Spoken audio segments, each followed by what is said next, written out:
Os cientistas têm uma teoria maluca. E se todo o nosso universo estiver, na verdade, dentro de um buraco negro? Isso é chamado de cosmologia do buraco negro. Alguns especialistas têm a ideia de que nosso universo observável e tudo o que vemos ao nosso redor pode estar dentro de um buraco negro, que existe dentro de outro universo pai, ou até mesmo de um multiverso, que também poderia fazer parte de um maior e assim por diante. Como aquelas bonecas russas. Parece pura ficção científica, mas se baseia em alguns fatos curiosos. Quando os cientistas criam a linha do tempo do nosso mundo, eles dizem que tudo começou a partir de uma singularidade. Se você continuasse a apertar uma bola gigante cada vez menor, em algum momento ela ficaria super densa antes de se esmagar. Bem, é difícil de imaginar, mas no espaço é possível espremer uma quantidade absurda de massa em um ponto minúsculo. Esse ponto é chamado de singularidade. A matéria é esmagada em um espaço infinitamente pequeno, menor do que um átomo, e contém toda a mesma massa, de tudo, enquanto basicamente não ocupa nenhum volume. Dentro desse ponto de singularidade, as coisas ficam tão intensas que as regras normais da física simplesmente param de funcionar. Tudo o que conhecemos, tempo, espaço, matéria, se desfaz e não pode mais ser aplicado. Basicamente, o que acontecerá daqui para frente está além de nossa compreensão. Portanto, os cientistas dizem que esse foi o ponto de partida do nosso mundo. Quando o Big Bang aconteceu, é como se esse pequeno ponto, com tudo dentro dele, tivesse se expandido para todos os lugares, o que começou a formar o universo como o conhecemos. E aqui está a questão. Os cientistas supõem que a singularidade também existe nas profundezas dos buracos negros. A relatividade geral diz que um deles nasce quando algo realmente grande, como uma estrela enorme, entra em colapso sob seu próprio peso. A gravidade fica mais forte quanto maior for a massa. Com a massa de uma estrela gigante, dezenas de vezes maior que o nosso Sol, esse pequeno ponto teria uma gravidade inacreditável. É por isso que ele começa a sugar tudo que está ao seu redor e encurva de tal maneira o tecido do espaço-tempo que parece um buraco no espaço. E esse seria o centro de um buraco negro. É um ponto onde todas essas coisas caem e são esmagadas em outro infinitamente denso. Então, será que o nosso universo poderia ser apenas um pequeno ponto de singularidade dentro de um enorme buraco negro, dentro de outro universo? Isso seria fantástico! Agora, não é tão fácil comprimir algo a ponto de literalmente deformar o espaço-tempo. Seria necessário comprimir muito. Se você quisesse fazer um buraco negro pequeno do tamanho de um ser humano, precisaria encolhê-lo até o tamanho de um núcleo atômico. Se quiser um do tamanho de um grão de bico, precisaria comprimir todo o nosso planeta até esse tamanho. Mas o universo é 99% espaço vazio. Há trilhões de quilômetros de simplesmente nada entre as estrelas. Se você fosse juntar toda a matéria do universo, o resultado seria surpreendentemente pequeno. Tudo ao nosso redor, incluindo galáxias, estrelas, planetas e poeira, preencheria apenas cerca de 1 bilhão de anos-luz cúbicos. Seria um cubo com cerca de 1000 anos-luz de cada lado. Para efeito de comparação, somente a nossa Via Láctea tem 100 mil anos-luz de tamanho. Isso mostra como o universo é esparso. Mas nessa densidade, ela também seria muito maciça. A massa resultante provavelmente entraria em colapso em um buraco negro. E aqui está a parte mais louca. Esse buraco resultante teria aproximadamente o mesmo tamanho que o próprio universo. E também a mesma massa e energia. Assim como a mesma densidade média. O tamanho ou raio do buraco negro cresce junto com sua massa. Quanto mais coisas ele come, maior fica. Mas sua densidade funciona de forma inversa. Esse monstro fica menos denso à medida que cresce. Para um tamanho tão grande de todo o nosso mundo, ele também seria bastante esparso. E essa não é a única coincidência. Temos esse fenômeno chamado raio de Hubble, também conhecido como horizonte de eventos cosmológicos. Se imaginarmos nosso universo observável como uma bolha gigante, então pensemos em sua borda como a parte mais distante que podemos ver. Quando você está em um campo e olha ao redor, tentando enxergar o mais longe possível, seus olhos desenham um círculo. É assim. Pode haver mais além desse ponto, mas nunca saberemos. Além desse horizonte, a luz de partes distantes do universo nunca chegará até nós. Isso ocorre porque ela viaja a uma determinada velocidade e o espaço entre nós e essas regiões está se expandindo muito rapidamente. É como correr em direção a algo enquanto um vento muito forte tenta levá-lo para longe. Se não permanecermos na Terra, estaremos para sempre isolados desses cantos distantes.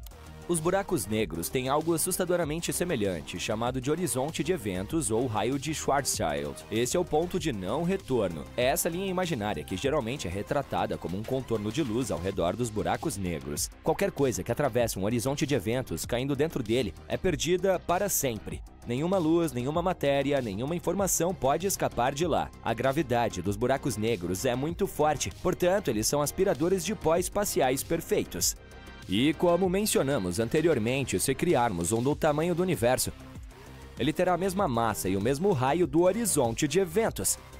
Enquanto alguns cientistas acham que essas podem ser apenas coincidências aleatórias, outros acreditam que é uma pista de que o nosso universo pode realmente estar dentro de um buraco negro. A teoria também sugere que ele pode não ser o único e sim poderia existir em um dos muitos espalhados em um multiverso maior. Nesse modelo maluco, cada um deles, tanto em nosso mundo quanto em nosso mundo pai, poderia levar a seu próprio universo, com seu próprio conjunto de leis e estruturas físicas. E isso seria uma cadeia muito estranha. Há uma teoria que diz que os universos poderiam nascer dentro de buracos negros, mais ou menos. Ela é chamada de Einstein-Cartan. Essa ideia também fala sobre a singularidade, mas de uma maneira diferente, e diz que, em vez de entrar em colapso em um ponto infinitamente denso, a matéria pode criar um buraco de minhoca. É como um túnel através do espaço e do tempo. Essa estrutura, também conhecida como ponte de Einstein-Rosen, poderia conectar dois lugares diferentes do nosso universo. Nesse caso, um lado do túnel é o buraco negro e do outro pode estar se formando um universo totalmente novo. Dessa maneira, poderia funcionar como um teletransporte. Assim que você passa pelo horizonte de eventos, viaja para um novo mundo. Mas nesse caso deve haver uma saída. Alguns cientistas inventaram um conceito e o chamaram de buraco branco. Ele não existe literalmente, não até onde sabemos, mas pode ser possível, em algum lugar do outro lado. Ela serviria como uma saída de um buraco de minhoca, uma área em que a matéria é sempre ejetada em vez de puxada para dentro. Então é como se você não pudesse jogar nada ali, pois seria expelido imediatamente. Tudo é puramente hipotético, é claro. E se encaixa bem no conceito de grande rebote. Essa ideia diz que, em vez de nosso universo começar com um Big Bang singular, ele saltou de um estado anterior de colapso. Lembra da analogia da bola espremida? Bem, talvez houvesse outra bola do universo que foi super comprimida a um tamanho mínimo antes de se recuperar e expandir novamente. Assim, em vez de um universo nascido do nada, talvez vivamos em um que é uma reciclagem cósmica de outro. Há também outra versão dessa teoria, às vezes chamada de cosmologia de ondas de choque. Ela diz que o Big Bang poderia ter sido causado por um boom dentro de um buraco negro e poderia criar o universo em expansão que vemos hoje. À medida que ele avança e a densidade da matéria diminui, o buraco negro acabaria se transformando em um branco, o inverso de um negro, onde a matéria é expelida em vez de ser puxada para dentro. Mas, embora tenhamos todas essas conexões interessantes, elas não são evidências. Não há experimentos ou observações que possam provar ou refutar essas teorias malucas. Assim, por enquanto, todas continuam sendo especulações, mas pelo menos é divertido especular. No dia 2 de novembro de 2000, a primeira tripulação de astronautas chegou à Estação Espacial Internacional. Quase 25 anos se passaram e ela ainda continua sendo um dos projetos mais notáveis criados pela humanidade. Durante todo esse tempo, 280 astronautas de 23 países visitaram a ISS. Esse lugar se tornou um laboratório flutuante para pesquisas espaciais, onde pessoas de todo o mundo se reúnem para explorar nosso universo. A estação continua sendo uma fonte de inspiração para escritores e diretores de cinema. Essa não é apenas uma das partes mais importantes do campo científico da humanidade, mas também um atributo importante da cultura pop. A ISS dá uma volta em torno da Terra a cada 90 minutos e, muito em breve, um de seus próximos círculos se tornará o último. A NASA vai destruí-la. Os fãs do espaço e de ficção científica podem se sentir tristes neste momento, mas há bons motivos para uma decisão tão difícil. A estação, como qualquer objeto físico, não é eterna, especialmente nas condições do espaço sideral. Sim, não há oxigênio, atmosfera, oxidação de materiais e pressão do ar, mas a ISS está se movendo a uma altitude de cerca de 420 quilômetros acima da superfície da Terra, a uma velocidade de 28.800 km por hora, o que é quase 20 vezes mais rápido do que a velocidade do som. Além disso, o espaço ao redor do planeta está repleto de detritos compostos por satélites quebrados. E não se esqueça da poeira estelar e dos pequenos pedaços de meteoritos. E se alguma coisa colidir com a estação e explodir em pedaços? Sim, a NASA está rastreando os maiores pedaços de detritos, mas há mais e mais deles a cada ano. Nessas condições, a ISS não poderá nos servir para sempre. As peças estão se desgastando e os fixadores estão ficando mais fracos e exigem reparos frequentes. Ela deveria durar apenas 15 anos, mas acabará funcionando o dobro desse tempo. Em 2030, os astronautas a deixarão e então ela será destruída. Mas como isso pode ser feito, considerando o tamanho desse objeto? Ele pesa 430 toneladas e tem o tamanho de um campo de futebol. É o maior objeto depois da Lua que voa ao redor do nosso planeta. As pessoas fizeram 42 lançamentos ao espaço para construir essa estrutura gigantesca. Devido ao seu tamanho e à sua localização próxima à Terra, destruí-la é um grande risco. Imagine ela se desintegrando em centenas e milhares de fragmentos e caindo na superfície do nosso planeta. Sim, alguns desses pedaços serão queimados na atmosfera, outros cairão na água, mas algumas partes grandes podem cair nas cidades. Será uma chuva de meteoros devastadora. Essa opção é muito perigosa, mas é exatamente o que a NASA está prestes a fazer. O descarte da ISS provavelmente será uma operação mais complexa do que sua criação. É claro que os cientistas consideraram outras opções além da destruição. Por exemplo, poderíamos devolver todos os astronautas à Terra e em seguida enviar a estação para uma órbita mais alta para que ela voasse para sempre. Entretanto, essa operação seria muito cara, sem contar que mudar a órbita pode não evitar que a estrutura entre em colapso. Definitivamente, não precisamos de um enorme pedaço de metal que pode se desintegrar a qualquer momento sobre nossas cabeças. É por essa razão que destruir é a única opção. Para isso, os cientistas planejam enviá-la para uma órbita terrestre mais baixa, depois levá-la através da atmosfera, onde algumas partes serão queimadas, e depois disso submergi-la em uma região remota do oceano, onde os navios não navegam e os peixes não nadam. A propósito, esse lugar se chama Ponto Nemo e está localizado no Oceano Pacífico Sul. É o ponto mais distante da Terra. Há muitos anos, detritos espaciais e satélites que falharam são jogados lá. É considerado um dos lugares mais solitários e sem vida do planeta. A NASA planeja lançar a ISS lá. Mas isso exige cálculos e controle muito precisos. A operação não pode ser realizada sem um rebocador espacial, e essa máquina exclusiva será inventada pela empresa SpaceX de Elon Musk. Ele assinou um contrato de 845 milhões de dólares com a NASA. O empresário diz que a estação deverá ser destruída com segurança até 2031. E a operação cinematográfica vai acontecer assim. O dispositivo que baixará a ISS para a Terra será construído de acordo com o projeto da cápsula da nave Dragon, da SpaceX. Os cientistas planejam calcular os detalhes da trajetória de voo da estação, todos os ângulos de incidência e a velocidade do movimento. Não se pode cometer nenhum erro, pois qualquer desvio de cálculo levará a um desastre. Nosso planeta é um objeto gigante com uma poderosa força gravitacional que atrai outros objetos. A ISS usa propulsores para resistir a essa atração e permanecer na mesma altitude. Portanto, antes de tudo, será preciso reduzir a resistência dela. Se necessário, ela pode usar os motores para ajustar a rota. De uma altitude de 420 km, descerá por uma órbita de 330 km acima da Terra. Na sequência, a SpaceX lançará seu rebocador espacial. Tudo acontecerá cerca de um ano antes da data programada para a destruição. Durante esse período, os astronautas embalarão os equipamentos científicos, se despedirão da estação e voltarão para casa. Esse triste momento será gravado por uma câmera e postado na internet. Depois disso, o planeta inteiro assistirá ao dramático final da ISS.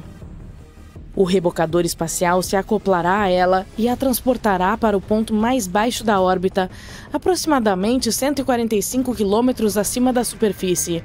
Ali, a estação sofrerá uma enorme resistência do ar. Será cada vez mais difícil controlar a queda.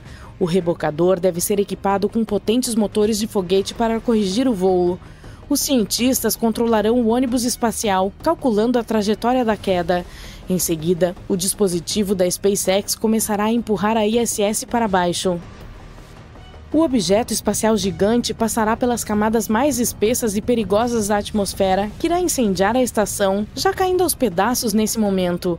Esse será um show de fogo hipnotizante. Algumas partes se queimarão no ar, outras passarão pela barreira.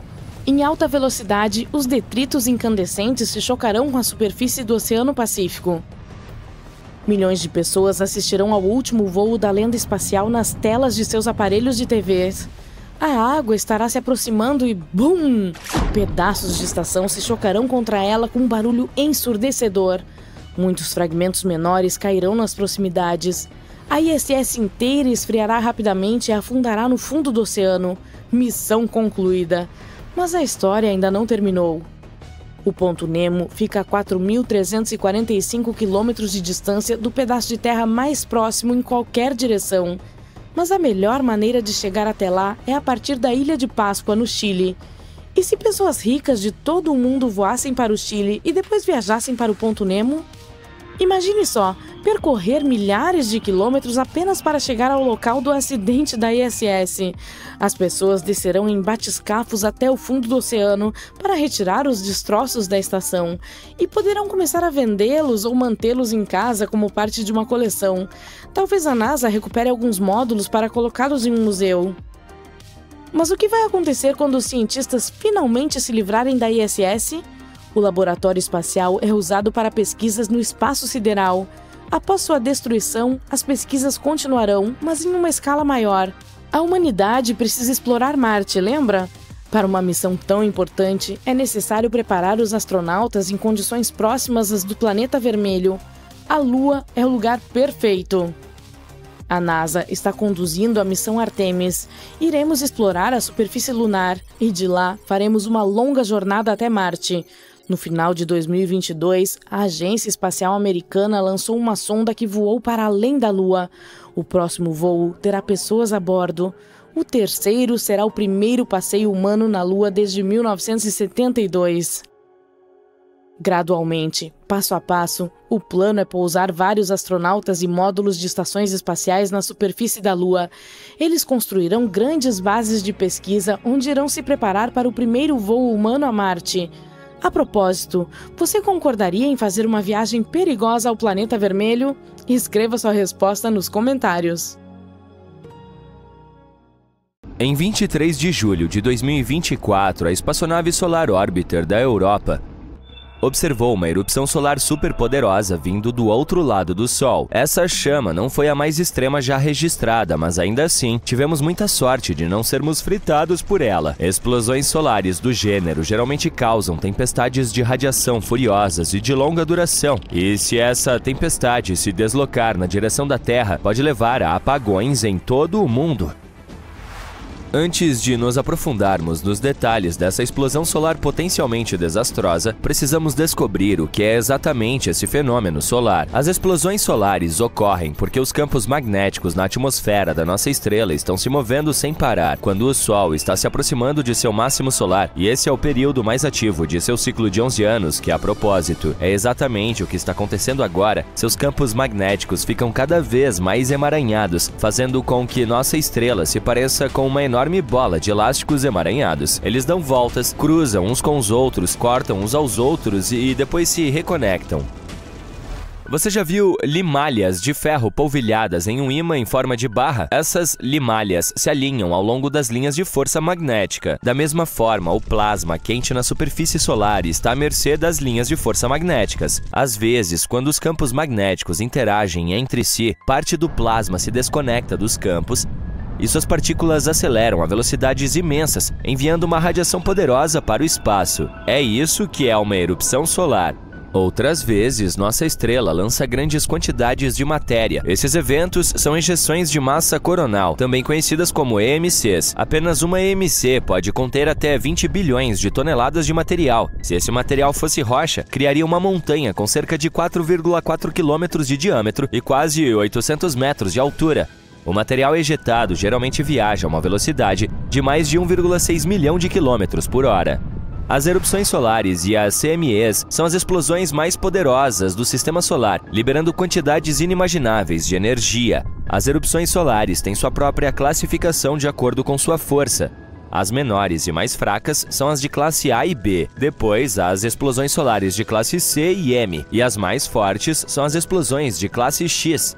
Um número de 1 a 9, e em alguns casos um número maior, acompanha cada letra, semelhante à escala Richter para terremotos. As erupções das classes A e B são muito fracas para afetar nosso planeta. Quanto às de classe C, elas podem ter pequenas consequências perceptíveis.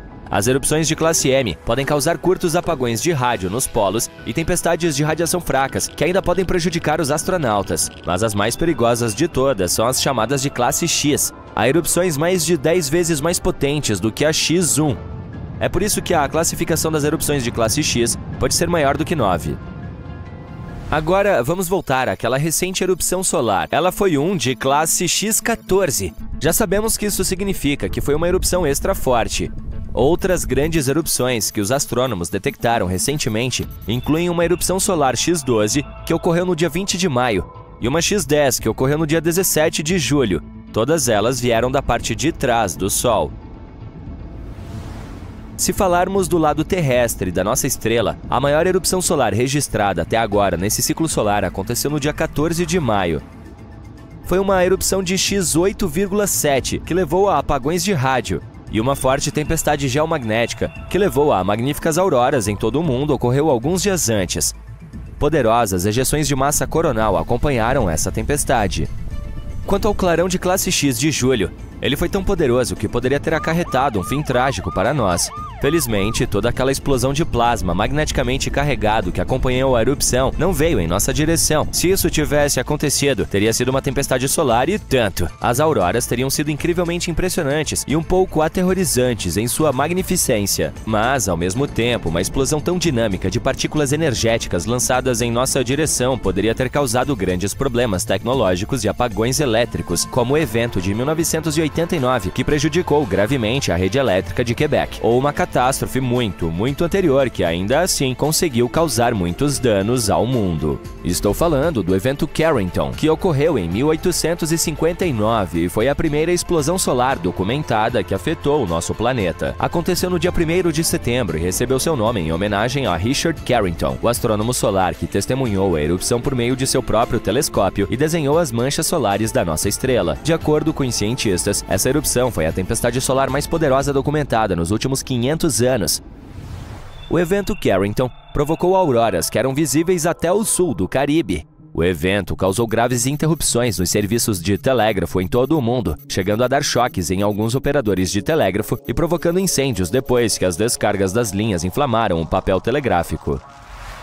Outra grande erupção solar que ocorreu em 4 de agosto de 1972 destruiu a comunicação telefônica de longa distância em alguns estados, inclusive Illinois. Esse evento até fez com que a American Telephone and Telegraph Company reformulasse seu sistema de energia para cabos transatlânticos.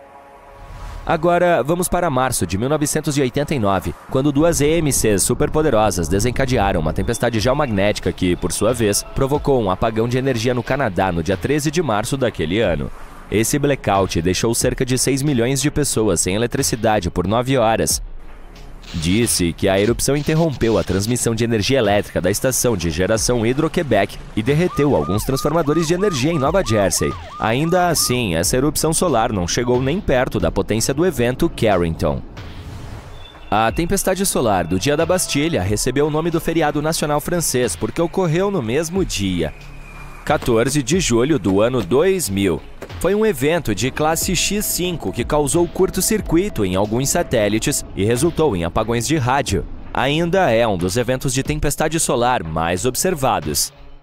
De outubro a novembro de 2003, a nossa estrela desencadeou uma série de grandes erupções solares e ejeções de massa coronal, e elas de fato atingiram a Terra e sua atmosfera. Essas tempestades solares, também conhecidas como tempestades solares do Dia das Bruxas de 2003, fizeram com que as aeronaves fossem redirecionadas, afetaram os sistemas de satélites e causaram quedas de energia na Suécia. Além disso, o Observatório Solar e Heliosférico não pôde cumprir suas funções durante esse ataque solar.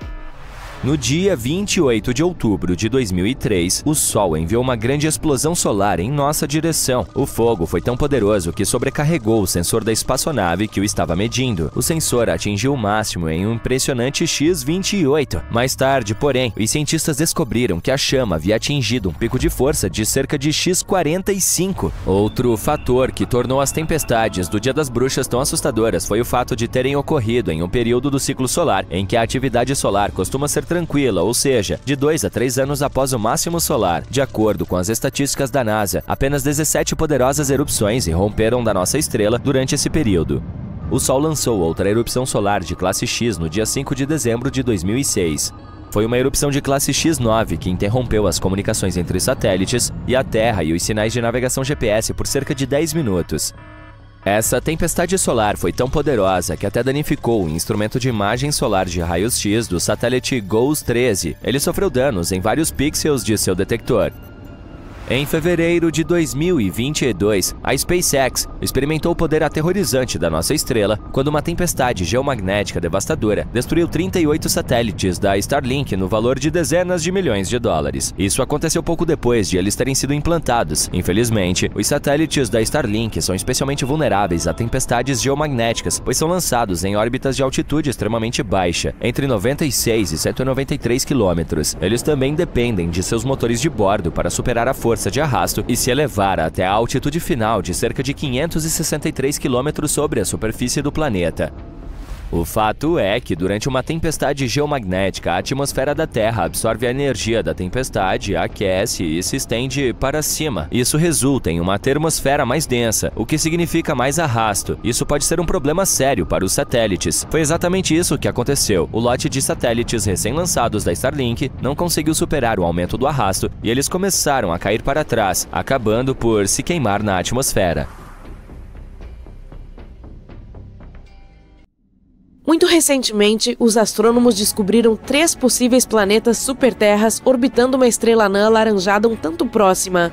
O termo superterra é usado para descrever um planeta além do sistema solar com uma massa maior do que a do nosso mundo, mas menor que a dos gigantes de gelo do sistema solar, Urano e Netuno. Uma equipe internacional de pesquisadores, liderada pela doutora Shweta Dalal, da Universidade de Exeter, descobriu que os exoplanetas estavam orbitando a estrela HD 48498, que está localizada a cerca de 55 anos-luz de distância da Terra. Os planetas viajam em torno de sua estrela em 7, 38 e 151 dias terrestres, respectivamente. O estudo que descreve essas descobertas foi publicado no periódico MNRAS, no dia 24 de junho de 2024. O mais interessante aqui é que o candidato a exoplaneta mais externo orbita na zona habitável de sua estrela hospedeira, e as condições ali podem ser confortáveis o suficiente para que a água líquida exista na superfície, sem ferver ou congelar. Essas regiões habitáveis ao redor de estrelas também são conhecidas como Goldilocks e acredita-se que sejam ideais para a possibilidade de suporte à vida. Outro motivo pelo qual essa descoberta é tão importante é que a estrela hospedeira laranja é como o nosso Sol. Mas, por ser uma anã laranja, ela produz menos radiação do que a nossa anã amarela. É também o sistema planetário mais próximo a hospedar uma superterra na zona habitável de uma estrela semelhante ao Sol, o que torna essa descoberta super excitante. Ela pode nos ajudar a avançar em nossa busca para localizar planetas habitáveis em torno de estrelas do tipo solar. Quem sabe, talvez esse venha a ser nosso novo lar um dia. Essas possíveis superterras foram detectadas graças ao programa HARPS and Rocky Planet Search.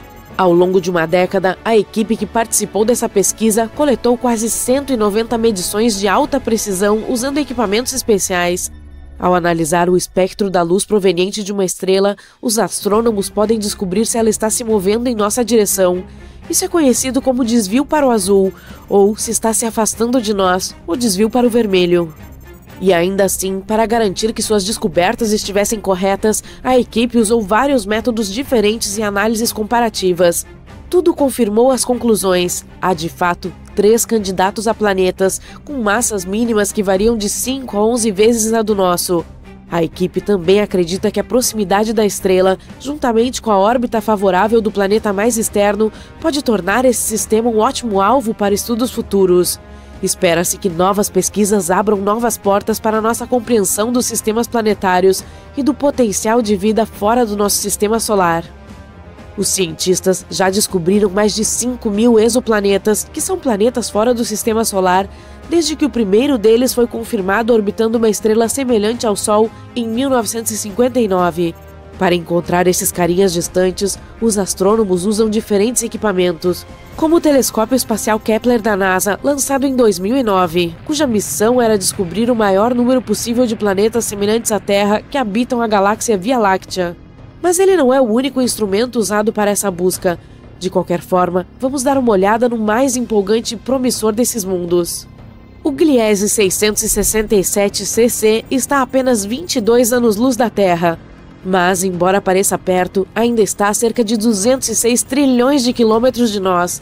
O planeta em si é cerca de 3,8 vezes mais maciço do que o nosso mundinho e completa uma órbita em torno de sua estrela hospedeira em 28 dias. Em outras palavras, um ano ali é 13 vezes mais curto do que aqui. Felizmente, a estrela é uma anã vermelha fria, portanto, o exoplaneta provavelmente está em sua zona habitável. Mas ainda há uma chance de que seja assado regularmente pelas chamas provenientes de sua estrela-mãe, o que não é legal em muitos níveis diferentes. O Kepler 22b está muito mais distante do que o mundo anterior, a mais de 600 anos-luz de distância de nós. Foi o primeiro planeta Kepler encontrado na zona habitável de sua estrela. Esse mundo é cerca de 2,4 vezes maior que a Terra. Infelizmente, ainda não sabemos se é rochoso, líquido ou gasoso. A órbita do Kepler 22b é semelhante à nossa. Leva 290 dias para orbitar sua estrela de classe G, que é parecida com o nosso Sol, mas é menor e mais fria. Outro planeta Kepler, dessa vez o 69c. Ele está a incríveis 2.700 anos-luz de distância. Esse mundo também é quase 70% maior que a Terra. Os pesquisadores não sabem nada sobre sua composição, mas descobriram que precisa de 242 dias para completar uma órbita. Isso faz com que sua posição em seu sistema seja semelhante à de Vênus no nosso sistema solar. Ao mesmo tempo, pode ser mais hospitaleiro do que Vênus, pois sua estrela hospedeira é um pouco menos luminosa, 80% do nosso Sol. TOI 733b é um mundo descoberto recentemente. Foi encontrado em 2023. Fica a 245 anos-luz de distância da Terra e precisa de apenas 4,9 dias terrestres para completar uma órbita em torno de sua estrela. Mas a coisa mais legal sobre ele é que pode ter um oceano enorme. De acordo com os cientistas, é provável que o planeta esteja completamente coberto de água. Será que isso significa que pode haver vida nessa superterra? O tempo mostrará. O GJ 1214b está localizado a 40 anos-luz de distância e é uma superterra quase 3 vezes maior em diâmetro e 8 vezes mais pesado do que a nossa casa. Ele orbita em torno de sua estrela anã vermelha mais rápido do que você consegue assistir a sua série favorita, dando uma volta completa a cada 38 horas. Mas não são apenas o tamanho e a órbita que são de outro mundo. É muito quente lá, com incríveis 232 graus Celsius. Mas o mais legal é que esse planeta está praticamente se afogando em água. As temperaturas escaldantes e as altas pressões loucas no GJ 1214b criam alguns materiais legais, como gelo quente e água superfluida. A superfluidez é algo que acontece no hélio líquido quando ele está quase tão frio quanto possível. Na Terra, a água perdeu totalmente a chance de ser superfluida, pois precisa de temperaturas ridiculamente baixas e pressões fora do comum para realizar esse truque. Ainda assim, não há muita utilidade na água superfluida, mesmo que você tente, ficará desidratado. A superterra mais próxima de nós foi descoberta em 2016 e é chamada de Próxima Centauri b. Está localizada a apenas 4 anos-luz de distância e tem uma massa notavelmente semelhante à do nosso planeta. Um ano por lá é curto. Próxima Centauri b leva apenas 11,2 dias para completar um círculo em torno de sua estrela central. Os cientistas descobriram esse mundo depois que notaram que sua estrela-mãe estava oscilando ligeiramente. Eles não tinham certeza do que exatamente estava acontecendo lá, até que perceberam que a gravidade da Próxima Centauri B provavelmente produzia puxões e empurrões que causavam essas oscilações. Embora o exoplaneta esteja viajando na zona habitável de sua estrela Próxima Centauri, ele está exposto à radiação ultravioleta extrema. Tudo fica muito próximo de sua estrela-mãe.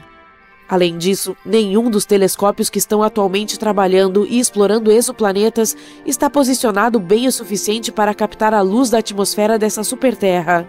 A maioria das coisas por lá ainda é um mistério para nós, mesmo que estejamos falando de um planeta que está próximo. A superterra TOI 715b orbita uma anã vermelha, uma estrela menor e mais fria que o nosso Sol.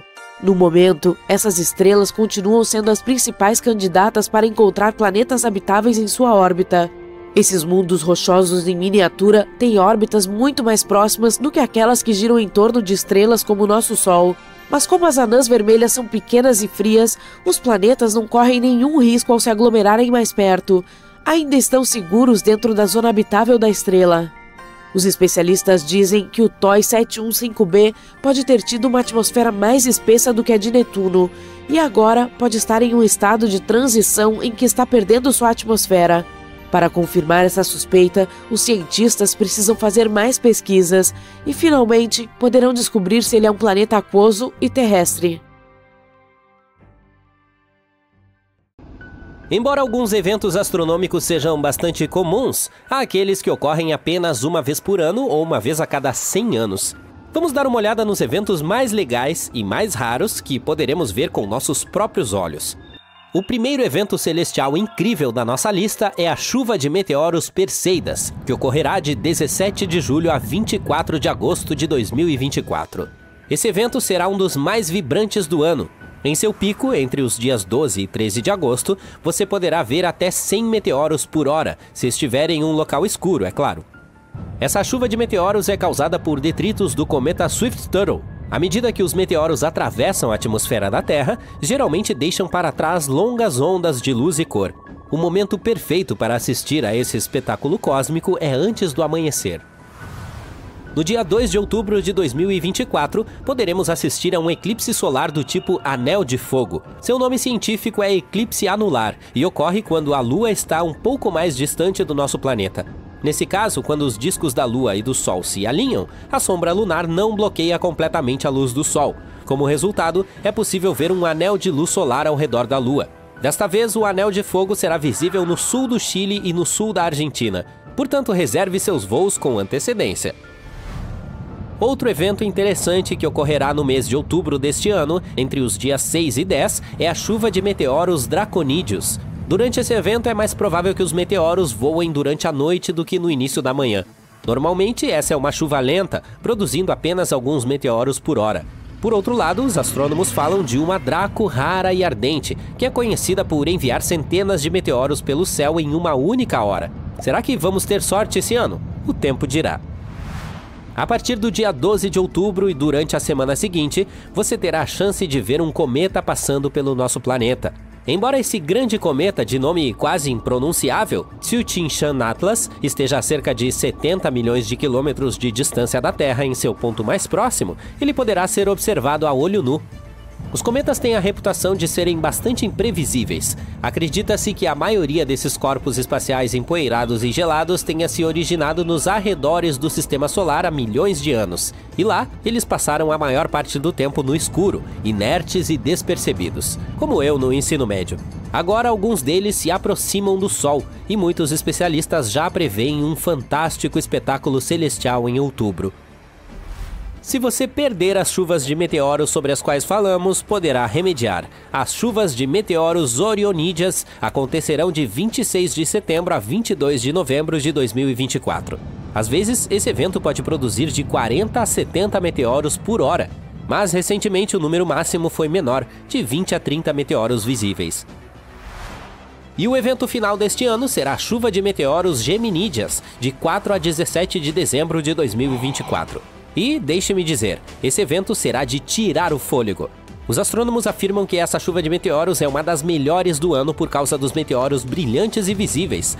Cerca de 120 estrelas cadentes provavelmente cruzarão o céu por hora.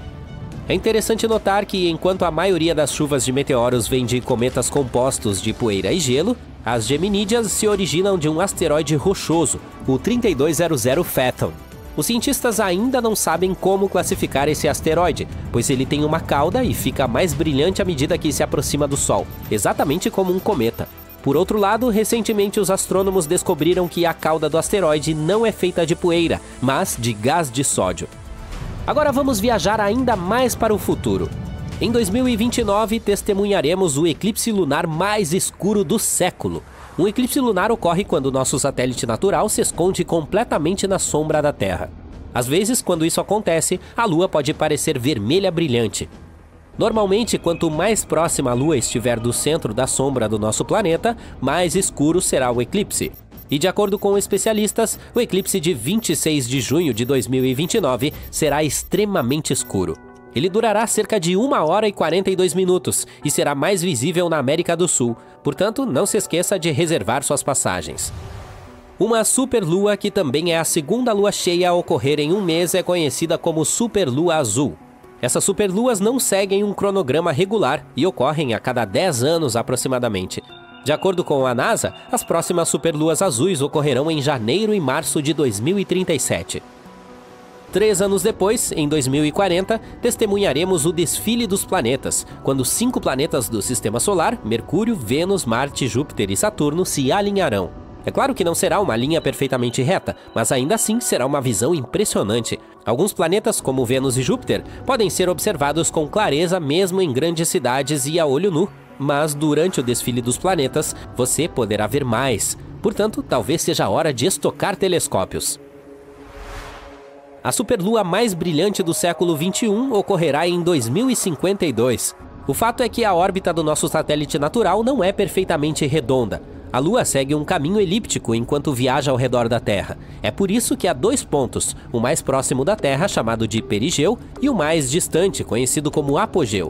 No dia 6 de dezembro de 2052, veremos uma superlua impressionante. Nosso satélite estará a cerca de 356 mil quilômetros de distância do nosso planeta, o que é um pouco mais próximo do que o normal. Em 2060, é provável que vejamos um cometa chamado 15P Finley. Ele será um dos cometas mais próximos a chegar perto do nosso planeta nos últimos 100 anos. Ele passará a uma distância de cerca de 5 milhões de quilômetros.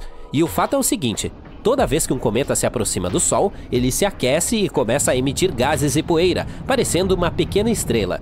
Graças aos ventos solares, ele também adquire uma bela e longa cauda. E quanto mais próximo da Terra o cometa passa, mais brilhante ele fica no céu.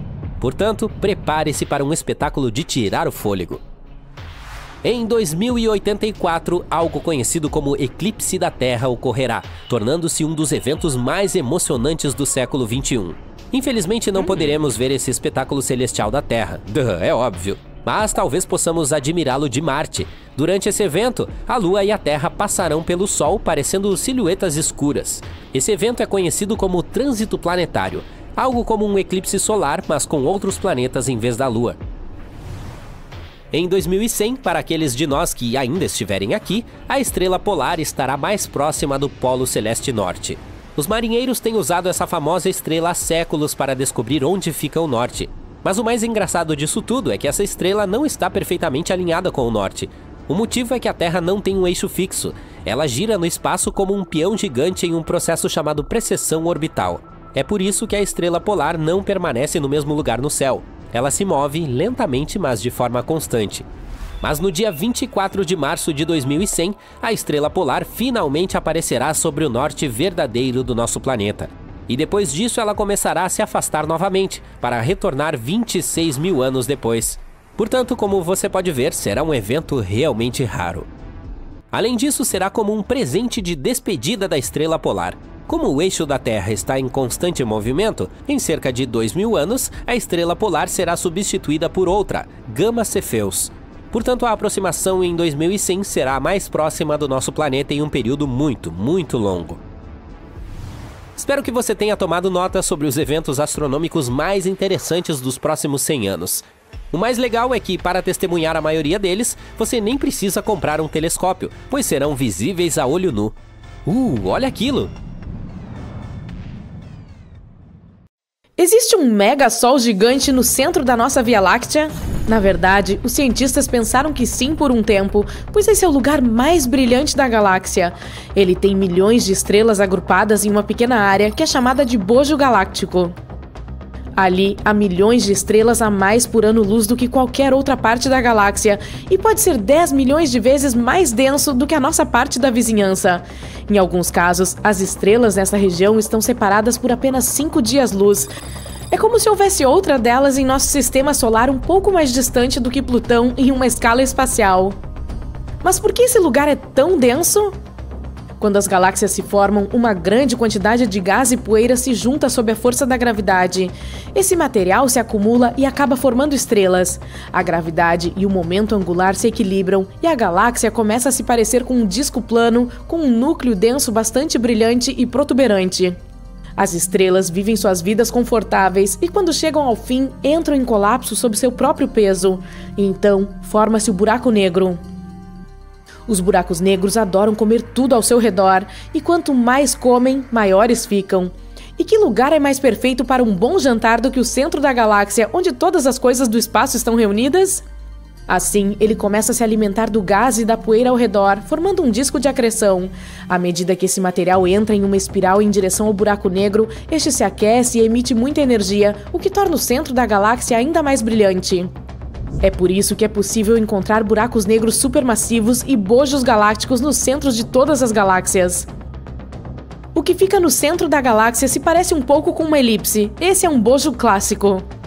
As estrelas de lá não são como o nosso Sol. Elas se movem aleatoriamente em todas as direções e planos possíveis. Além disso, todas vão em velocidades diferentes. Portanto, a gravidade está enlouquecendo ali, e isso faz com que o bojo se pareça mais com uma esfera ou uma elipse.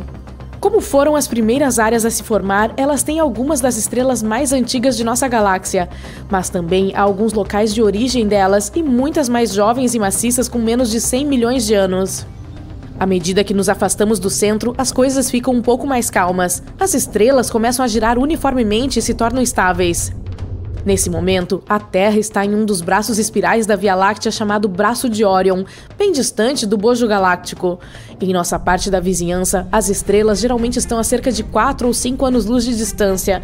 Isso significa que a maior parte de uma galáxia é, na verdade, apenas espaço negro e vazio.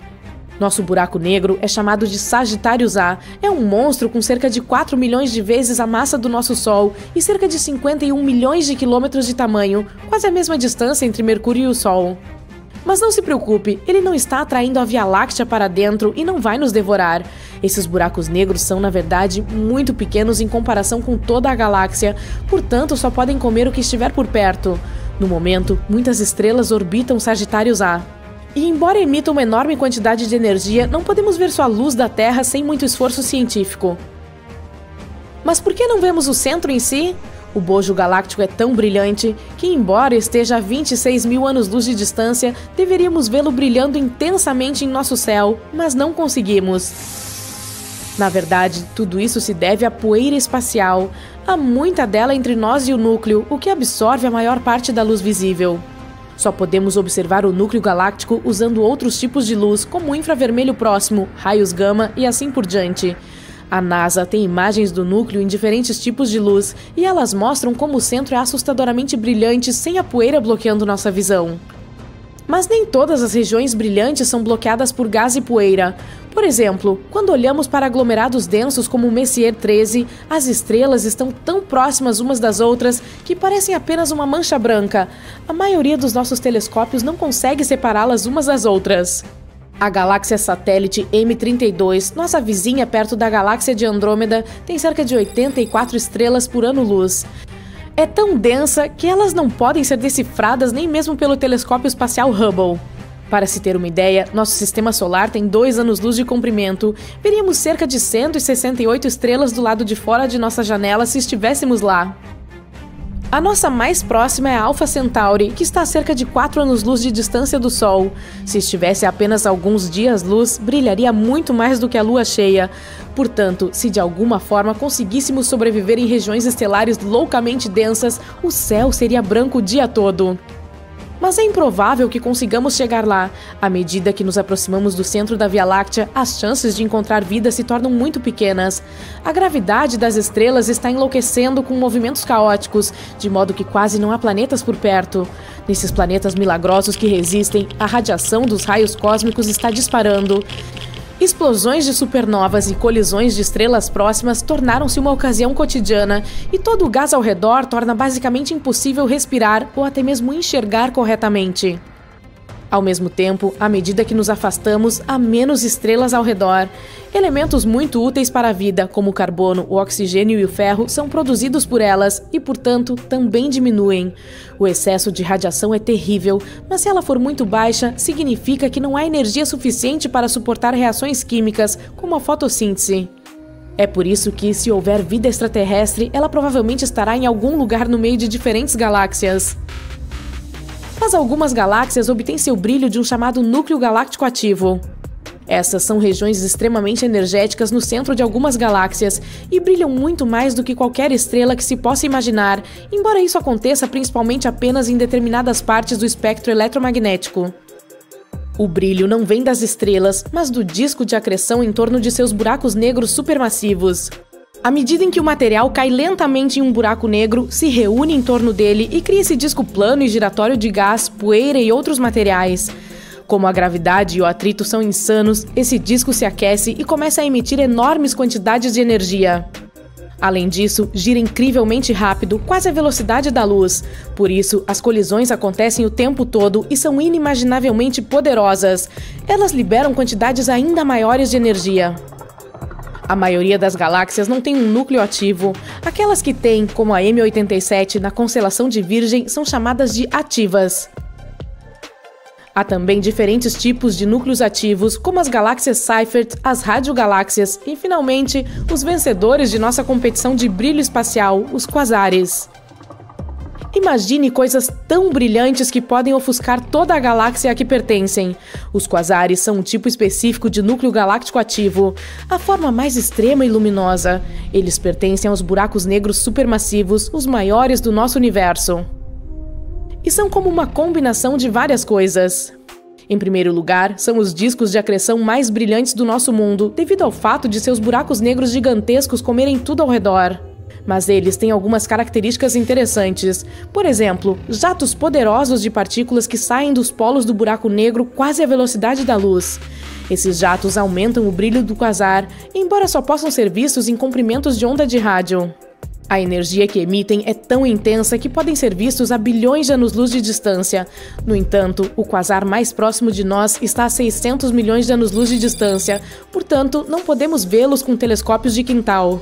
Assim, quando olhamos para uma galáxia por meio de um telescópio, geralmente vemos apenas o núcleo mais brilhante, não as partes externas. Infelizmente, nossos olhos não foram feitos para ver coisas como o núcleo galáctico ativo. Assim, essas estrelas são as coisas mais brilhantes que podemos enxergar. Mas que bela visão é essa? Em abril de 2013, os astrônomos descobriram algo empolgante: um buraco negro em fuga. Essa coisa está se movendo pelo universo a uma velocidade incrível, mais de 5.630.000 km por hora. É 4,5 mil vezes mais rápido do que a velocidade do som. Eles o encontraram acidentalmente ao notar que havia uma estranha linha reta nas imagens do Hubble.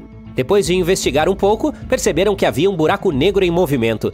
À medida que se move, ele comprime o gás em sua superfície, literalmente criando novas estrelas ao longo de sua jornada. Portanto, está deixando um belo e longo rastro delas atrás de si. E quando digo longo, estou falando sério. Sua cauda tem 200 mil anos-luz de comprimento, o que equivale ao de 2 Via-Lácteas. Acontece que uma extremidade desse rastro se conecta a uma pequena galáxia distante. É provavelmente daí que o buraco negro veio. O mais provável é que houvesse 2 buracos negros supermassivos girando um em torno do outro, e em seguida outra galáxia apareceu com seu próprio buraco negro supermassivo e ejetou um dos originais como uma criança malvada. Por isso é chamado de fugitivo. Pode haver um nono planeta com um nome muito original, Planeta 9, em nosso sistema solar. Se ele existir, provavelmente está em algum lugar muito além de Plutão. Os astrônomos pensam assim porque alguns objetos rochosos próximos a Netuno se movem de forma estranha, como se fossem influenciados pela gravidade de um planeta grande e invisível. O 9 pode ser um gigante gasoso ou de gelo, com 7 vezes a massa da Terra. Uma das ideias é que ele poderia ter existido em nosso sistema solar, mas depois se chocou com algo enorme e acabou ficando em uma órbita muito longa ao redor do Sol. Se realmente o descobrirmos, isso poderá mudar nossa compreensão do sistema solar. Um novo telescópio será lançado em breve, equipado com a maior câmera digital já construída, e começará a escanear o céu em 2025. Talvez ele finalmente detecte esse planeta misterioso. Outra descoberta incrível foi feita em 2013. O telescópio espacial James Webb encontrou mais de 500 objetos semelhantes a planetas na nebulosa de Orion. Alguns têm aproximadamente a massa de Júpiter, por isso são literalmente chamados de objetos binários de massa de Júpiter, ou jumbos. Eles simplesmente flutuam por aí sem estrelas, e não são realmente estrelas ou planetas.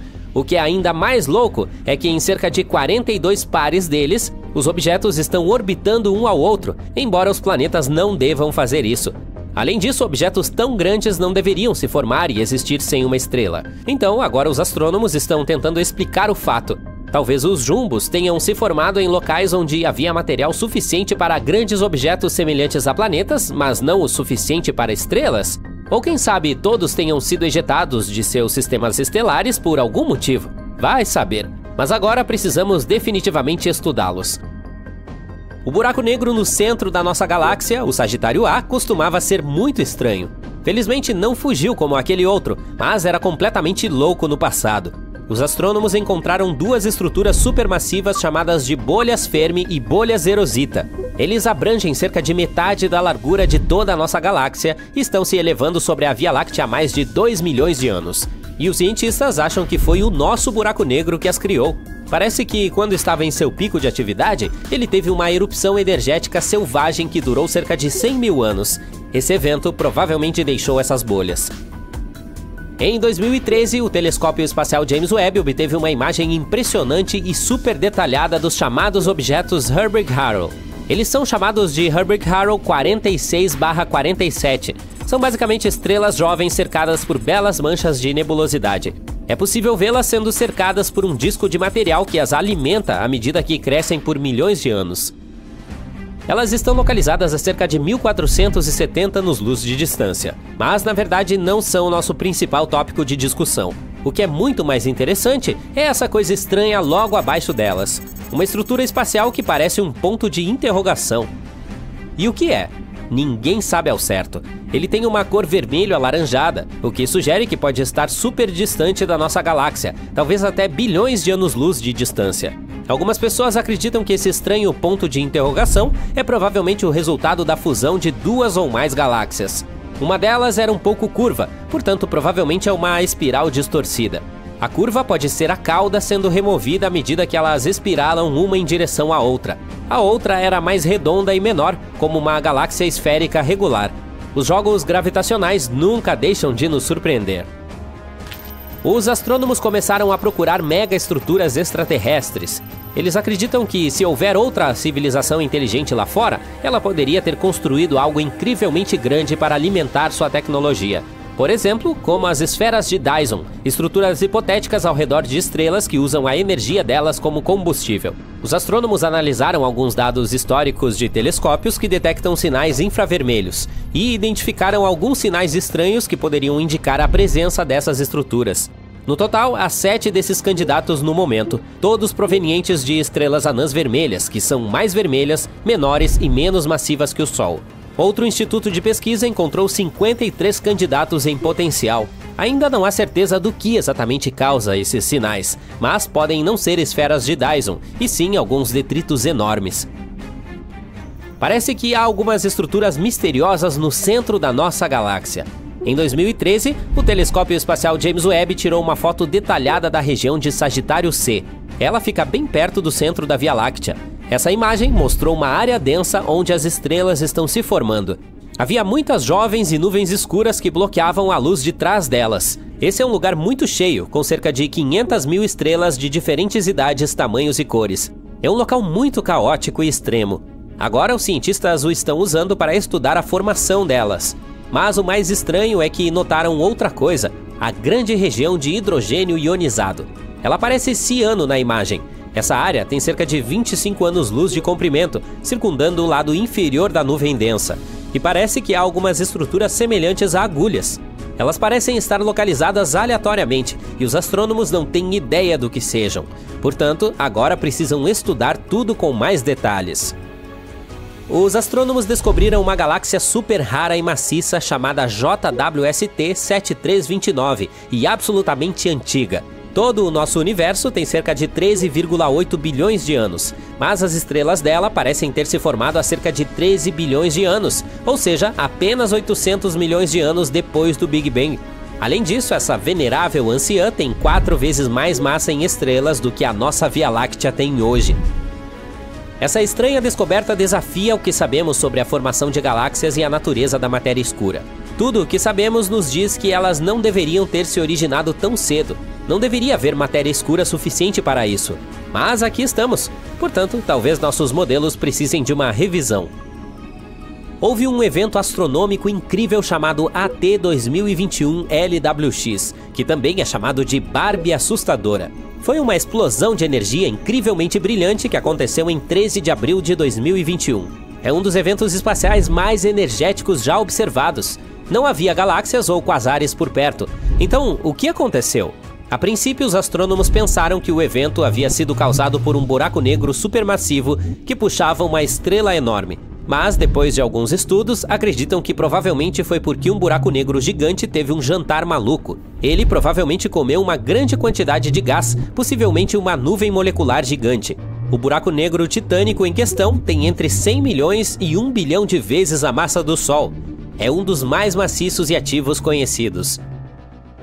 Os astrônomos encontraram o mais antigo filamento da teia cósmica já visto. É como chamamos uma enorme estrutura do universo feita de filamentos interconectados de galáxias e matéria escura. São como uma estrutura para galáxias e outros elementos, desempenhando um papel crucial em sua formação.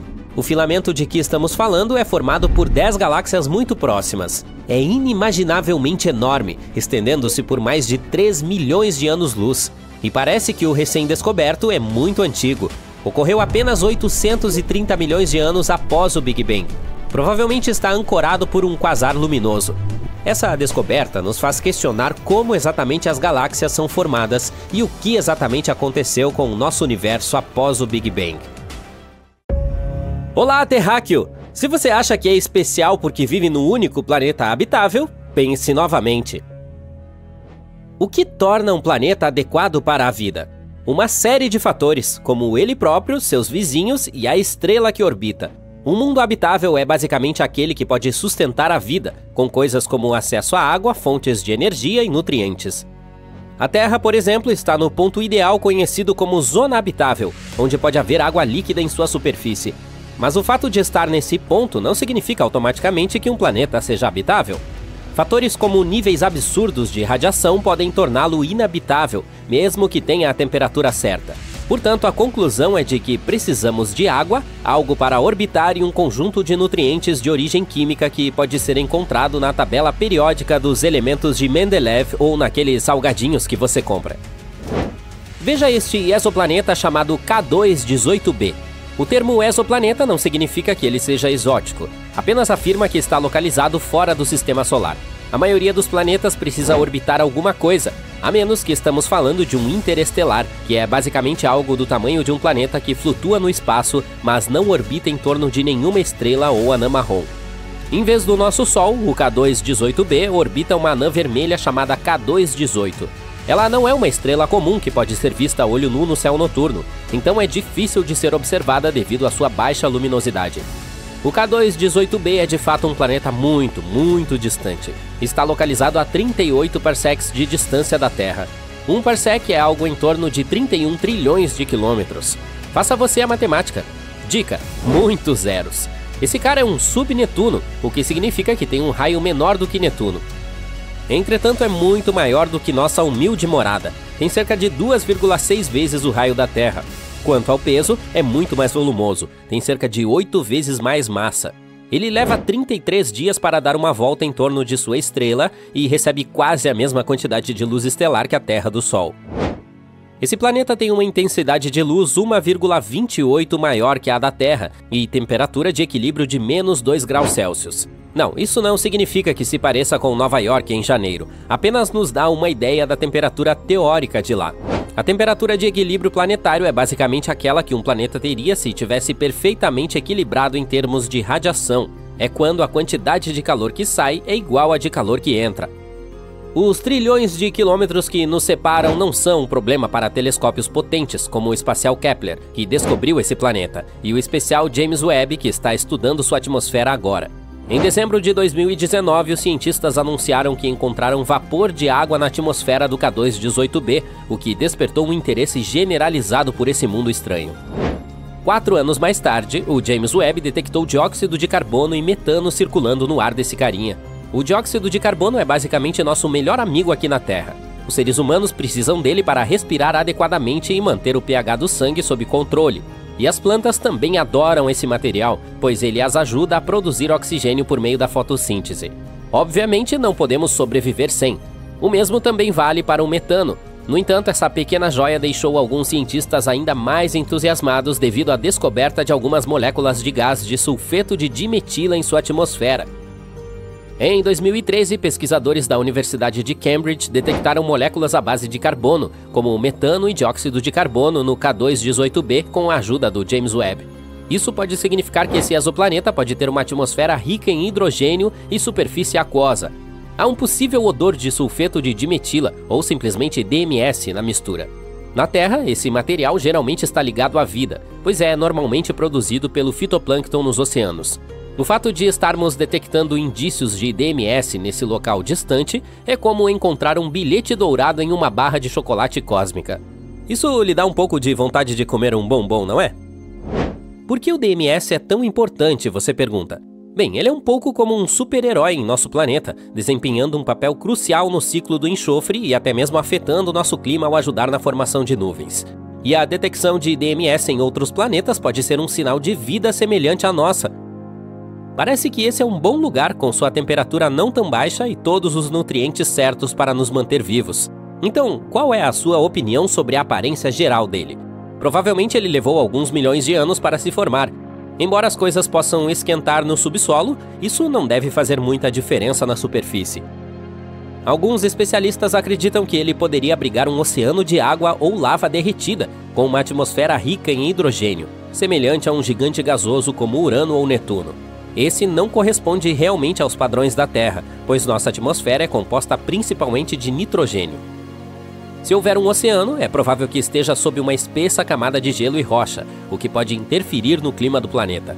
Quando as coisas ficam muito quentes, a linha entre o oceano e o céu se torna indistinta.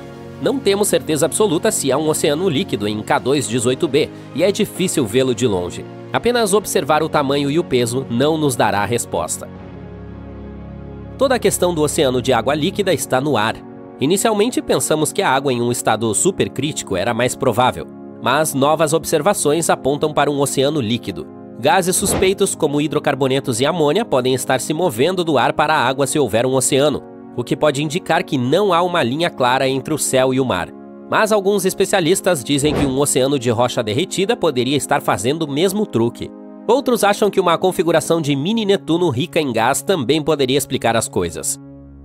O telescópio Hubble fez algumas investigações e descobriu que o K2-18b tem uma atmosfera cheia de hidrogênio. Acredita-se que também pode haver algum vapor de água por lá, mas é algo um pouco misterioso. Aparentemente, o telescópio James Webb deu uma olhada e viu menos de 0,1% de vapor de água, possivelmente porque o planeta tem uma vibração de estratosfera seca. Quanto à amônia, é quase inexistente nesse mundo distante. O metano e o dióxido de carbono parecem ser dominantes na atmosfera, representando cerca de 1%. Mas não espere ver nenhum outro óxido de carbono invadindo a festa. Sua concentração é apenas uma suposição até o momento. A atmosfera de K2-18b é somente uma pequena fração de sua massa total, cerca de 6,2%, e provavelmente tem uma vibração semelhante à de Urano e Netuno. Em termos de neblina, não há muita coisa acontecendo, e as nuvens de água são um pouco misteriosas. Elas provavelmente são geladas, embora também haja a possibilidade de algumas de água líquida. Além da água, a atmosfera também poderia conter algumas nuvens de cloreto de amônio, sulfeto de sódio, cloreto de potássio e sulfeto de zinco, dependendo do que o planeta estiver fazendo. E parece que as coisas podem ficar um pouco mais agitadas no alto da atmosfera, com uma inversão de temperatura causando uma situação na estratosfera. Apenas um dia comum no espaço sideral. Até agora, os cientistas criaram vários modelos climáticos que esse planeta pode ter.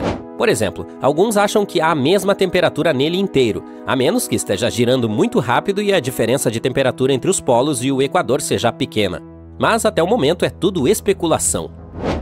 A quantidade de radiação que o K2-18b recebe de sua estrela é semelhante à da Terra do Sol. A temperatura pode ser de muito fria a muito quente. A possibilidade de suportar vida depende de sua atmosfera e nuvens. Os cientistas acreditam que os micro-organismos daqui poderiam sobreviver lá, mesmo com todo o hidrogênio. Mas é difícil dizer se há vida ali, porque os gases que normalmente procuramos podem não funcionar em sua atmosfera. Os cientistas acreditam que o telescópio espacial James Webb poderá detectar diferentes marcadores de vida no planeta com observações suficientes.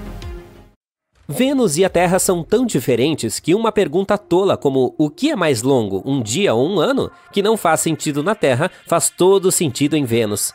Um dia em Vênus é realmente mais longo do que um ano. Se colocarmos isso na perspectiva da Terra, um dia em Vênus equivaleria a 243 dias terrestres, enquanto um ano duraria apenas cerca de 225 dias. Então é como se seu aniversário fosse todo dia. Vênus é frequentemente apelidado de gêmeo mau da Terra. Suas diferenças são tão gritantes que você pensaria que eles são de galáxias diferentes. Só para ter uma ideia da distância entre eles, se a relação dia-ano não fosse suficiente, o Sol nasce no oeste em Vênus e se põe no leste. Atualmente, uma das poucas semelhanças entre esses dois planetas é seu tamanho, mas tente imaginar uma época em que Vênus e a Terra eram como ervilhas em uma vagem, amigos desde o início do Sistema Solar. Vênus costumava ser uma festa. Os cientistas da NASA acreditavam que Vênus pode até ter abrigado um oceano de água líquida e temperaturas de superfície que poderiam ter acolhido a vida por até 2 bilhões de anos. Mas a história de Vênus nos dias atuais é diferente. Estamos falando de temperaturas extremas e uma atmosfera espessa de dióxido de carbono. Então, o que levou a essa transformação cósmica? Tamanho, localização e atitude. Quero dizer que a distância do Sol e o calor interno desempenharam um papel enorme na formação dos destinos de Vênus e da Terra. A propósito, havia 3 irmãos que poderiam ter abrigado a vida: Vênus, Terra e Marte. Imagine 3 cupcakes em um forno. Quando estavam totalmente assados, foram retirados do forno. Um deles foi colocado em frente a uma janela aberta no meio do inverno. Outro foi cuidadosamente colocado em uma mesa e coberto com um pano de cozinha limpo e bonito. E o último foi esquecido acidentalmente e deixado no forno. Marte, Terra e Vênus são como esses cupcakes. Marte ficou muito frio e não é acolhedor.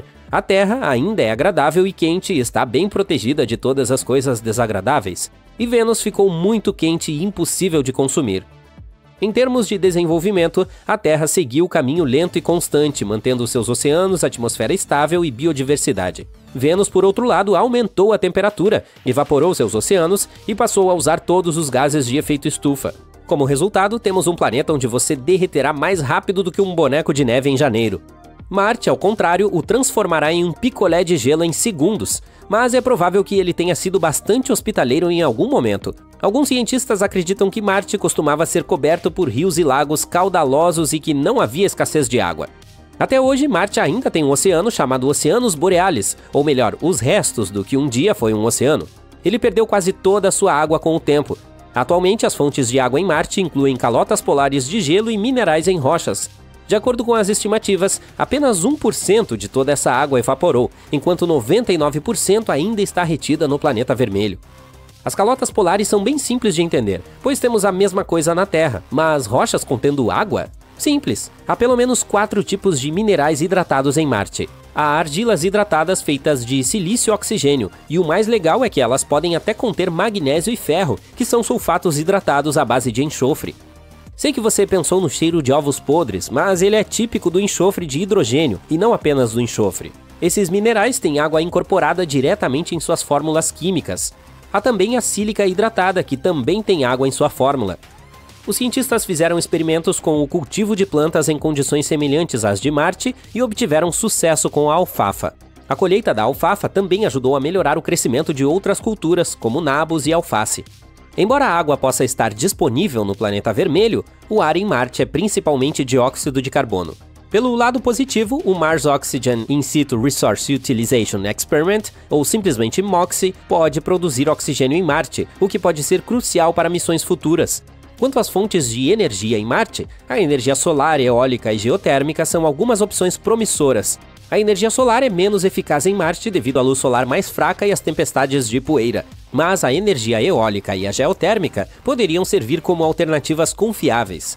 Com essas fontes em funcionamento, os seres humanos poderiam sustentar a vida em Marte. Mas vamos voltar à comparação de nossos planetas irmãos. Enquanto Marte e a Terra têm luas, e Marte tem até 2 delas, Vênus não tem nenhuma, assim como Mercúrio. Devido à sua proximidade com o Sol e à forte atração gravitacional da estrela, Mercúrio não tem a capacidade de reter sua própria lua. A probabilidade de qualquer lua em órbita de Mercúrio colidir com o planeta ou ser atraída para a órbita do Sol é alta. Tudo isso é claro e compreensível, mas a ausência de luas ao redor de Vênus continua sendo um enigma sem solução para os cientistas. Apesar das temperaturas escaldantes de Vênus, os cientistas acreditam que mesmo hoje o planeta pode não ser tão hostil à vida como se pensava. Um estudo recente do MIT descobriu que 19 aminoácidos sobreviveram em uma solução semelhante à de Vênus por um mês inteiro. Sim, alguns gostam de calor. Além disso, o Rocket Lab e o Instituto de Tecnologia de Massachusetts estão se unindo para enviar uma espaçonave sem tripulação, a Venus Life Finder, em uma missão a Vênus. Essa nave espacial procurará sinais de vida na atmosfera venusiana usando um instrumento especial chamado nefelômetro autofluorescente. E não, eu não inventei isso. Originalmente programada para ser lançada em 2023, a missão foi adiada para dezembro de 2024, com chegada a Vênus em maio de 2025. O objetivo da missão é descobrir compostos orgânicos na atmosfera de Vênus, o que poderia indicar a possibilidade de condições habitáveis na camada de nuvens. A espaçonave foi projetada com um estágio de cruzeiro do Photon Explorer e uma sonda atmosférica compacta equipada com aquele nefelômetro. A pequena sonda descerá pela atmosfera venusiana, coletando dados sobre partículas de nuvens e compostos orgânicos. Em 2020, os cientistas fizeram um grande anúncio sobre a descoberta de fosfina em Vênus, um composto que poderia estar ligado à vida. Embora eles ainda estejam trabalhando para confirmar isso, usando informações de telescópios ou até mesmo de missões passadas, pode haver evidências ocultas em dados antigos da NASA recebidos de Vênus que podem lançar mais luz sobre a descoberta. A possível presença de fosfina em Vênus despertou o entusiasmo e a cautela dos cientistas. Para ter certeza, eles precisam de mais dados de telescópios ou de novas missões espaciais. Se encontrarem esse gás, isso pode significar que há alguma forma de vida produzindo-o nas nuvens do planeta. Essa descoberta seria um grande passo para entender melhor Vênus. Alguns especialistas acreditam que enviar sondas a Vênus para detectar diretamente a fosfina seria a maneira mais eficaz de confirmar sua presença. Uma missão da NASA nos anos 80 pode já ter detectado a fosfina, mas os cientistas da época não se deram conta disso. Agora, esses dados estão sendo reavaliados para descobrir qualquer evidência esquecida da presença do gás. Isso também poderia sugerir que o composto está na atmosfera de Vênus há décadas, levantando questões sobre sua origem. Mas nem todos estão convencidos dessa interpretação, o que evoca um debate entre os cientistas sobre a verdadeira natureza dos gases detectados. Dados antigos de outras missões também podem conter pistas sobre a fosfina em Vênus. Embora novas espaçonaves estejam explorando o planeta, é possível que a chave para desvendar esse mistério esteja em registros de missões de décadas atrás. No total, já houve 46 missões espaciais a Vênus, incluindo alguns sobrevoos em que a gravidade deu uma mãozinha. A última vez que pousamos com sucesso uma espaçonave em Vênus foi em junho de 1985, como parte da missão Vega 2. Vamos ver o que o Venus Life Finder descobrirá. O sistema solar está repleto de objetos misteriosos que vêm de todos os lugares. Em outubro de 2017, pesquisadores no Havaí avistaram um objeto misterioso que apelidaram de Oumuamua. Isso significa um visitante de uma terra distante em havaiano. Ou é uma vaca realmente grande. Ele seguiu uma órbita de escape, literalmente escapou da atração gravitacional de seu planeta, como se jogasse uma bola no espaço para nunca mais voltar. Isso significa que essa coisa estranha veio de algum lugar fora do nosso sistema solar. Havia muitas teorias sobre o que era, desde um simples asteroide até uma espaçonave extraterrestre. Os cientistas até pensaram que se tratava de um pedaço de gelo de nitrogênio de um planeta parecido com Plutão. Seu formato estranho só aumentava o mistério. As grandes mudanças nas curvas de luz mostram que esse objeto poderia ser alongado como um tubo ou mais plano como uma panqueca. Oumuamua não se comportava exatamente como um cometa ou um asteroide. Os cometas são gelados e formam caudas brilhantes quando passam perto do Sol, enquanto os asteroides são basicamente apenas rochas e não formam caudas. O Oumuamua não tem cauda e não libera gás, como eu, mas também não é uma rocha comum. Sua superfície é muito brilhante, quase como um metal polido. Quando passou pelo Sol, ele acelerou, como se tivesse um foguete. E não foi a gravidade do Sol que deu a Oumuamua esse impulso repentino. Os cientistas não têm certeza do que causou isso. Então, o que era aquela coisa? Após anos de estudo, os cientistas agora acham que o Oumuamua é provavelmente um cometa com hidrogênio congelado em sua superfície. Esse hidrogênio reagiu com a luz solar, acelerando o cometa e mudando sua trajetória. O Oumuamua provavelmente obteve todo esse hidrogênio por ter sido exposto a toneladas de raios cósmicos por um longo período. Ele também adquiriu uma bela coloração vermelha por causa deles. Oumuamua era um visitante de um sistema solar jovem e caótico, onde colisões e migrações acontecem o tempo todo. Esses sistemas geralmente lançam muitos objetos pequenos ao redor. Ele pode ter sido empurrado por um planeta como Júpiter, cuja gravidade é tão insanamente forte que pode arremessar coisas enormes para o espaço sideral. A mesma coisa acontece com frequência com os cometas aqui. Oumuamua já deixou nosso sistema solar, embora objetos semelhantes nos visitem algumas vezes, cerca de uma vez por ano. Para saber mais sobre esses hóspedes misteriosos, os astrônomos planejam enviar uma sonda para perseguir Oumuamua. Usaremos as órbitas da Terra e de Júpiter para lançá-la com velocidade suficiente para alcançar o cometa. Mas alguns dos visitantes inesperados ficaram um pouco mais. Em outubro de 2019, o telescópio espacial Hubble da NASA tirou uma foto de um cometa azulado arrastando poeira e gás. Na época, ele já estava no Sistema Solar, a cerca de 418.429.440 quilômetros de distância da Terra, em algum lugar entre Marte e Júpiter. Vimos a poeira brilhante ao redor dele, mas ainda não pudemos ver seu núcleo, pois ele é muito pequeno. Bem, pequeno é relativo aqui. Esse objeto tem cerca de 975 metros de diâmetro, o que equivale ao comprimento de 9 campos de futebol. Em 22 de março, imagens do Hubble mostraram que um pequeno fragmento do cometa se separou do núcleo. Isso significa que o cometa é muito ativo, ao contrário do Oumuamua. Ao observá-lo melhor, descobrimos que o núcleo é uma mistura solta de partículas de gelo e poeira. Sua superfície também é muito semelhante às outras, com áreas ásperas e coberturas lisas de detritos gelados e empoeirados. O cometa foi descoberto por um astrônomo amador, Gennady Borisov, por isso recebeu o nome de Cometa 2I Borisov. Parabéns! Os cientistas confirmaram rapidamente que ele veio de fora do nosso sistema solar. E essa coisa com certeza era um turista entusiasmado. Viajou a uma velocidade vertiginosa de cerca de 177.028 km por hora. Isso é rápido o suficiente para circundar a Terra 4 vezes em apenas uma hora. Essa visita foi fascinante por vários motivos. A maioria dos cometas em nosso sistema solar vem do cinturão de Kuiper ou da nuvem de Oort. O cinturão de Kuiper é uma região do espaço além da órbita de Netuno. É como um grande e distante anel ao redor do Sol, repleto de muitos objetos pequenos e gelados. Todos eles são pedaços antigos remanescentes da época em que nosso sistema solar ainda era muito jovem. A nuvem de Oort é muito mais distante. É como uma bolha gigante ao redor do sistema solar, também repleta de objetos gelados muito antigos. A maioria dos cometas de longo período vem de lá. Mas de onde veio o cometa 2I Borisov? Ainda não sabemos ao certo. Os cientistas dizem que ele provavelmente se formou em outro sistema estelar, que pode ser mais novo ou mais velho que o nosso sistema solar. Seria estranho se houvesse uma terceira opção, NASA. De qualquer forma, ele pode ter sido expulso de seu sistema natal, assim como o Oumuamua. Embora o cometa 2I Borisov seja pequeno demais para manter sua própria atmosfera, ele desenvolveu um coma quando se aproximou do Sol. Coma é um nome engraçado para aquela bela nuvem brilhante de gás e poeira que circunda o núcleo do cometa. Ela se forma quando o calor do Sol faz com que o gelo do cometa se vaporize, liberando poeira e gás no espaço. Essa era mais amigável que a Oumuamua e nos deu mais tempo para estudá-la. Como resultado, aprendemos mais sobre suas características únicas e interessantes. Por exemplo, ela nunca interagiu com outra estrela. Mas, infelizmente, Borisov também teve que partir. Agora ele está em um caminho que o levará de volta ao espaço interestelar. No entanto, há muitos outros visitantes por vir, e você já deve ter ouvido falar desse. O Grande Cometa de 1996. Era assim que chamávamos o cometa Hyakutake. Ele também recebeu o nome do astrônomo que o descobriu, Yuji Hyakutake. Em uma bela coincidência, ele foi descoberto na véspera do Ano Novo.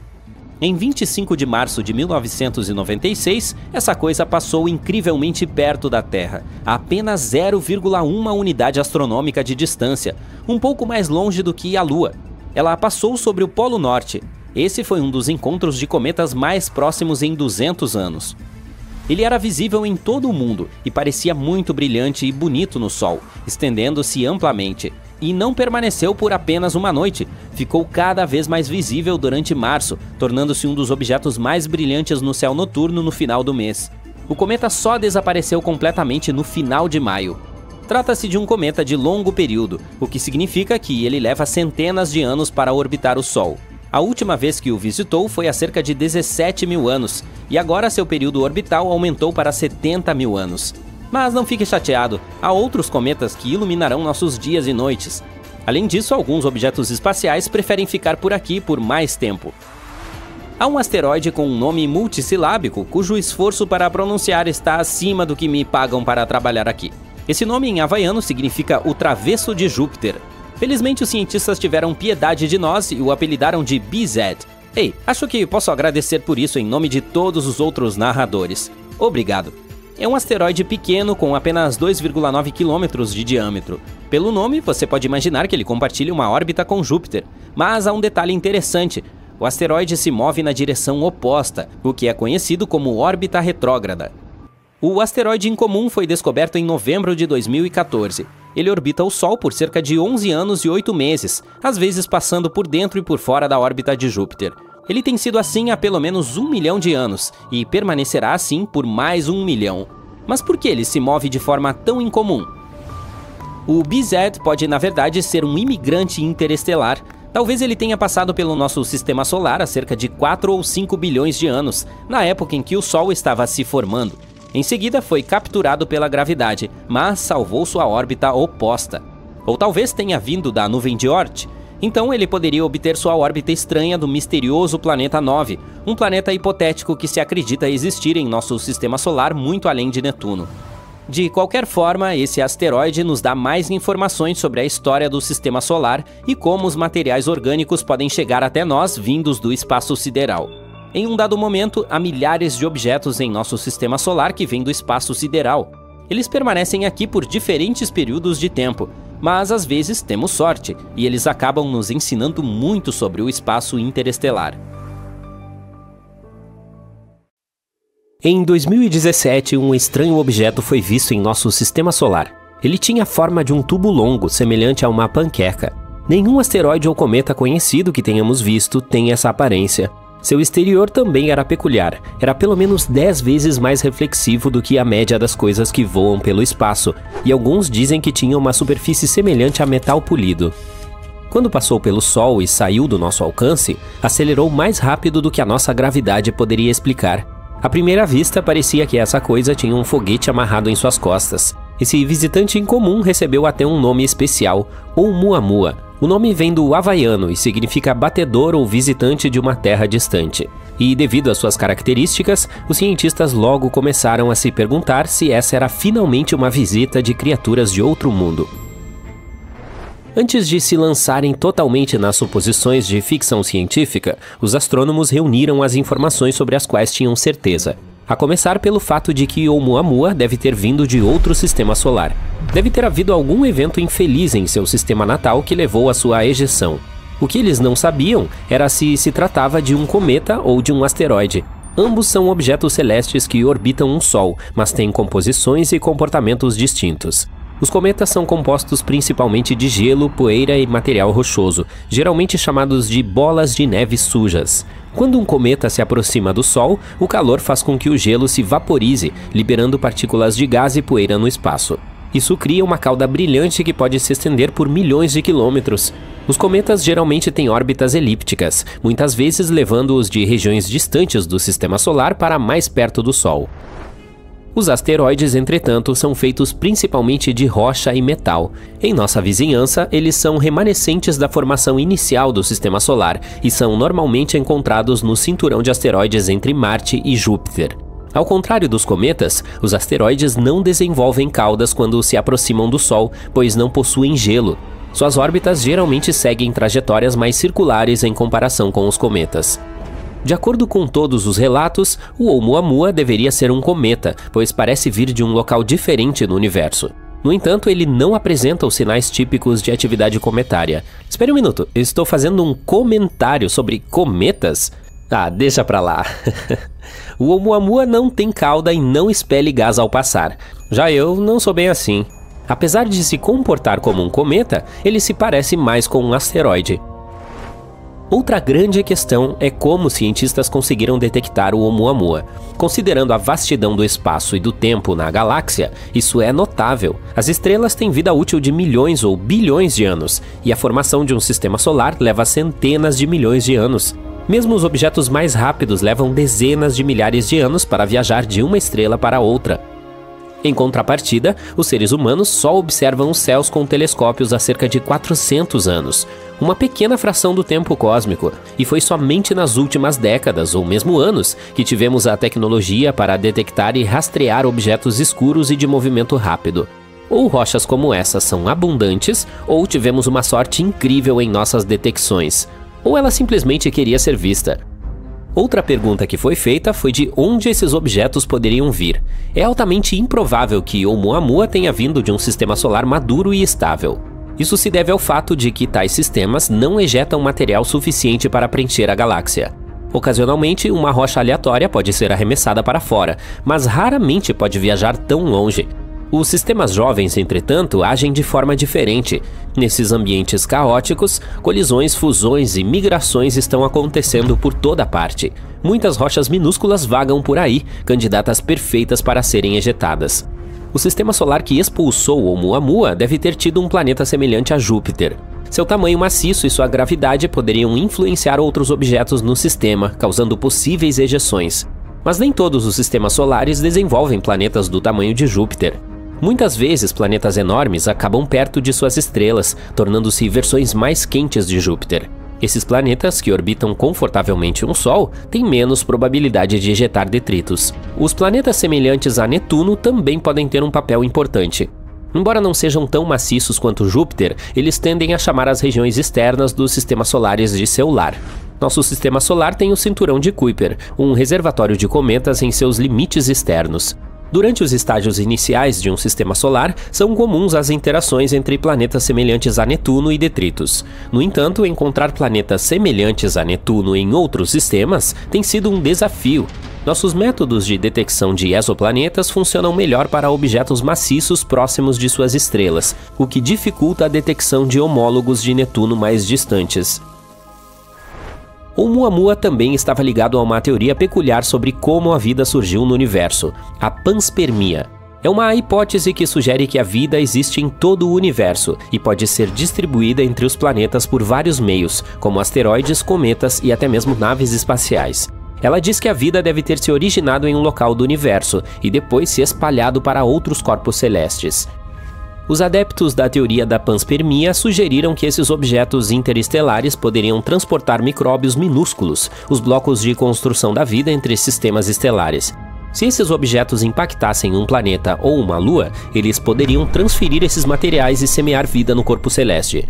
Por enquanto, não há evidências que sustentem a ideia de que esse cometa em particular tenha transportado vida entre sistemas estelares. Após anos de pesquisa, o consenso geral foi que o Oumuamua era de fato um cometa.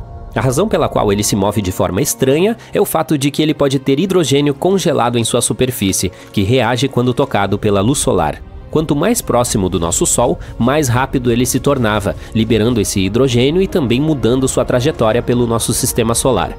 Sua cor também apoia essa teoria. Ela é vermelha, o que pode significar que ele foi atingido por raios cósmicos por um longo período. Quanto mais tempo ele foi atingido por esses raios, mais hidrogênio ele acumulou no processo.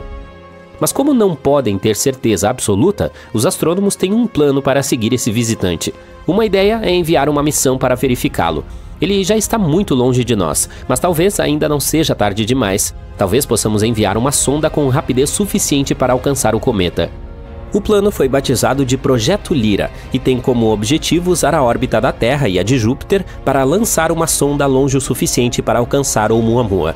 Se funcionar, será o dispositivo espacial mais rápido que já enviamos ao universo. Uma possível trajetória da sonda espacial envolve o uso da atração gravitacional do nosso planeta e de Júpiter como um efeito de laço, mas não o Ted Lasso. A sonda sairá do nosso planeta e entrará novamente na órbita da Terra antes de ser enviada para encontrar a atração de Júpiter. Ela será enviada de volta para perto do nosso planeta uma segunda vez, onde será ejetada com força suficiente para atingir o cometa. O Projeto Lyra também tem o objetivo de seguir um segundo visitante distante, chamado Borisov. Esse foi descoberto por um astrônomo amador e agora leva o seu nome. O que é interessante sobre ele é que, bem, ele é impecável. Semelhante à nossa experiência com o Oumuamua, também não vimos nada parecido com o Borisov antes. Estudos da luz proveniente de sua nuvem de poeira e gás mostram que ela é muito limpa em comparação com outros objetos espaciais. Depois que foi notado pela primeira vez em agosto de 2019, os astrônomos estudaram sua trajetória através do nosso sistema solar e concluíram que ele também vinha de outra estrela. Mas Borisov nos deu mais tempo para estudá-lo porque o avistamos mais cedo em sua jornada por nossa vizinhança. Os pesquisadores usaram telescópios avançados para observar a poeira que se desprende de Borisov. Eles descobriram que ele está lançando mais de 181 quilos de poeira a cada segundo. Eles também descobriram que o Borisov tem mais monóxido de carbono do que os cometas do nosso sistema solar normalmente têm. Mas a quantidade não é a mesma em todos os lugares do cometa. Isso nos diz que o objeto espacial provavelmente começou a se formar perto de sua estrela natal antes de se afastar, talvez por causa de planetas maiores em seu sistema. A luz do Borisov é muito mais polarizada do que a luz de outros cometas que já vimos, e sua nuvem é muito suave. Isso nos diz que o Borisov nunca interagiu com outra estrela.